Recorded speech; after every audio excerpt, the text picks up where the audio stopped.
How to set up networking for your VM.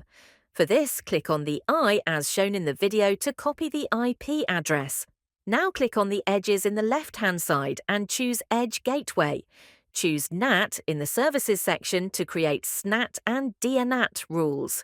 Click on New to create SNAT rules. Write the name as shown in the video. Choose SNAT from NAT action and paste the internal IP.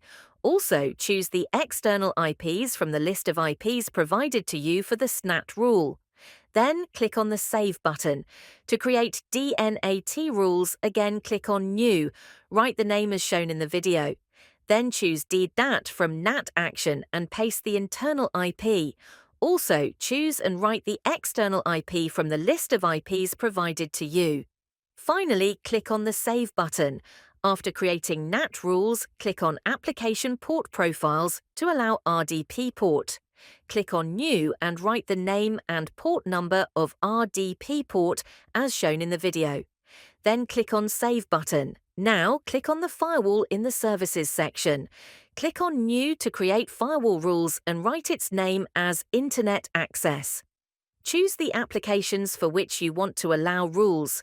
Here, we will allow rules for RDP, HTTP and HTTPS, as well as DNS, both TCP and UDP. Then click on the Save button. Select the source for firewall groups as any source. Also, keep the destination as any for the firewall groups. Finally, verify all the details once again and click on the Save button. Thus, as we come to the end of the video, you've finally now set up the networking. Thank you for choosing Cyfuture Cloud.